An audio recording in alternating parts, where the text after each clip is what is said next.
할렐루야. 2월 2일 목요일입니다. 오늘도 주님의 사랑과 주님의 인도하심이 함께하는 복된 하루가 되시기를 주님의 이름으로 축원합니다. 오늘 우리가 함께 묵상하실 말씀은 누가복음 23장 32절부터 49절까지 말씀이 되겠습니다. 또 다른 두 행악자도 사형을 받게 되어 예수와 함께 끌려가니라. 해골이라 하는 곳에 이르러 거기서 예수를 십자가에 못 박고 두 행악자도 그렇게 하니 하나는 우편에 하나는 좌편에 있더라. 이에 예수께서 이르시되 아버지 저들을 사하여 주옵소서. 자기들이 하는 것을 알지 못함이니이다 하시더라. 그들이 그의 옷을 나누어 제비 뽑을새 백성은 서서 구경하는데 관리들은 비웃어 이르되 저가 남을 구원하였으니 만일 하나님이 택하신 자 그리스도이면 자신도 구원할지어다 하고 군인들도 희롱하면서 나와 신 포도주를 주며 이르되 내가 만일 유대인의 왕이면 내가 너를 구원하라 하더라. 그의 위에 이는 유대인의 왕이라 쓴 패가 있더라. 달린 행악자 중 하나는 비방하여 이르되 내가 그리스도가 아니냐 너와 우리를 구원하라 하되 하나는 그 사람을 꾸짖어 이르되 내가 동일한 정죄를 받고서도 하나님을 두려워하지 아니하느냐.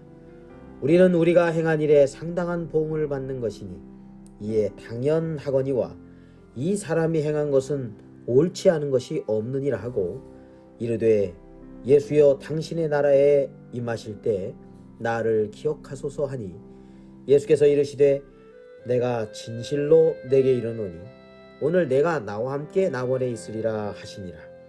때가 6시쯤 되어 해가 빛을 잃고 온 땅에 어둠이 임하여 제 9시까지 계속하며 성소의 휘장이 한가운데가 찢어지더라. 예수께서 큰 소리로 불러 이르시되 아버지 내 영혼을 아버지 손에 부탁하나이다 하고 이 말씀을 하신 후 숨지시니라.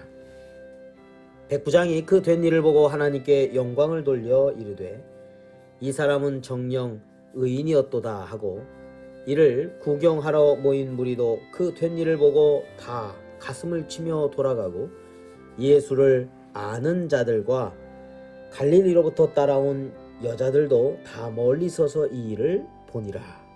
아멘. 자, 오늘 말씀은 십자가상에서의 예수님의 말씀으로 시작합니다. 우리 34절 말씀 볼까요?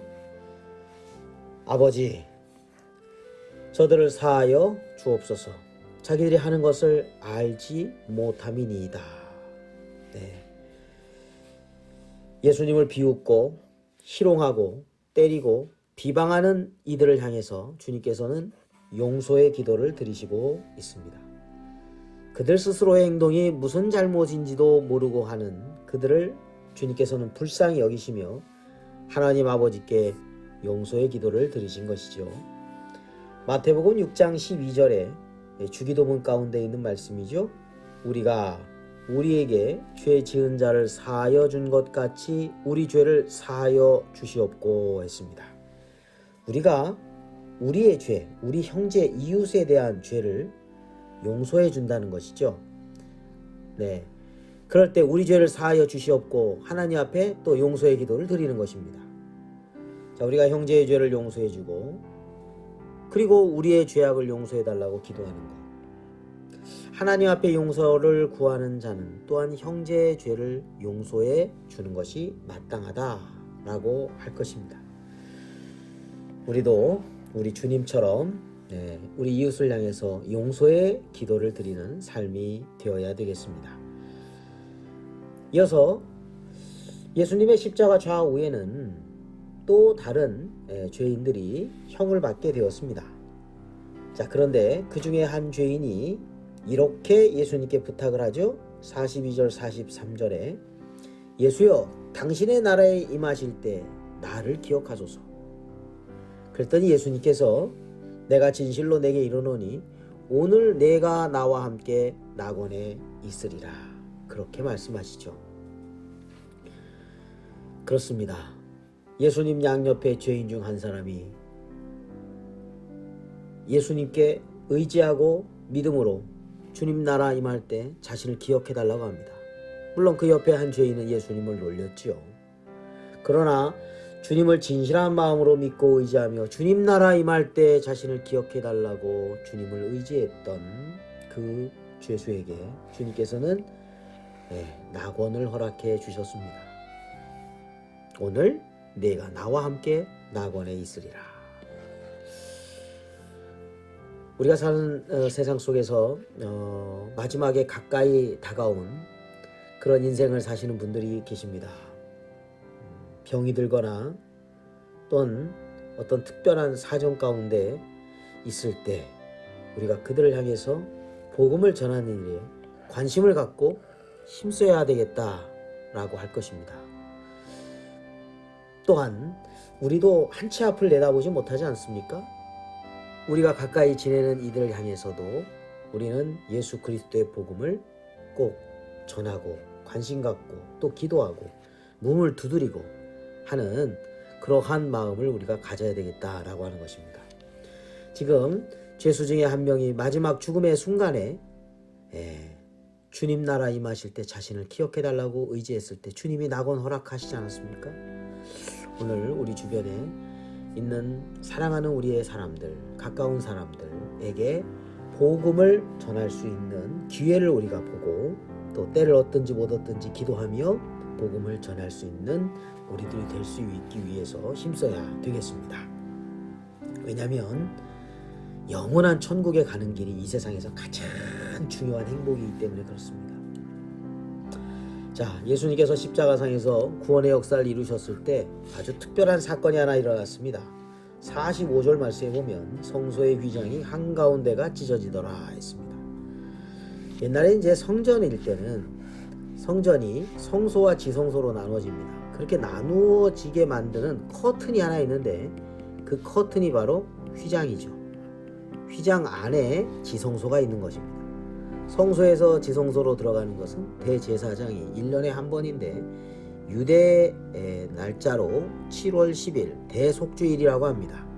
백성들의 모든 죄를 하나님 앞에 용서함 받게 되는 그러한 날이죠. 자, 그런데 이 성소의 휘장이 아래부터 위로 찢어졌다면 이건 사람이 찢은 거지만 한 가운데가 지금 찢어졌다고 하고 있습니다.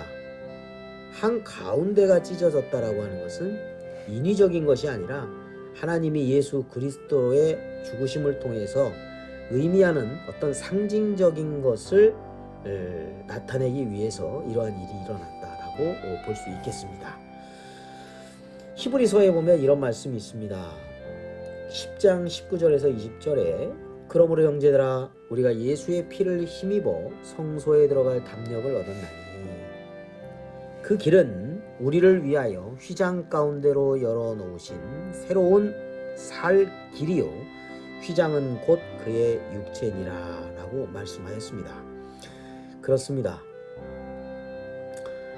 예수 그리스도의 보혈의 피는 모든 이들의 죄를 사하기 위한 구속의 피였습니다. 죄사함의 피였습니다. 우리는 예수님의 보혈의 공로에 힘입어서 죄 용서함을 받고 의롭다함을 인정받아서 하나님의 자녀 천국 백성이 될 수 있고 그리고 예수 그리스도를 통해서 하나님 아버지께로 갈 수가 있습니다. 자, 여기서 휘장이 뭐라고 했냐면 히브리서 10장 20절에 예수님의 육체라고 했습니다. 휘장이 찢어졌다는 것은 예수님이 죽으심으로 말미암아 고난당하심으로 말미암아 우리로 하여금 이제 길이 열렸습니다. 새로운 살 길입니다. 하나님 아버지께로 가는 생명의 길, 구원의 길이 열린 것입니다. 구원은 오직 예수 그리스도입니다. 다른 이로서는 구원을 얻을 수가 없습니다. 새로운 살 길이 되어주시는 예수 그리스도만을 믿음으로 바라보는 우리의 삶이 되어야 될 줄로 믿습니다. 기도드리겠습니다. 걸어가신 하나님 아버지, 저희들을 사랑하사 구원의 길, 생명의 길을 열어주셔서 감사합니다. 그 은혜를 잊지 않고 주님의 말씀 더욱더 믿고 순종하며 복음을 전하는 일에 힘쓰는 삶이 되게 하여 주시옵소서. 예수 그리스도의 이름으로 기도드립니다. 아멘.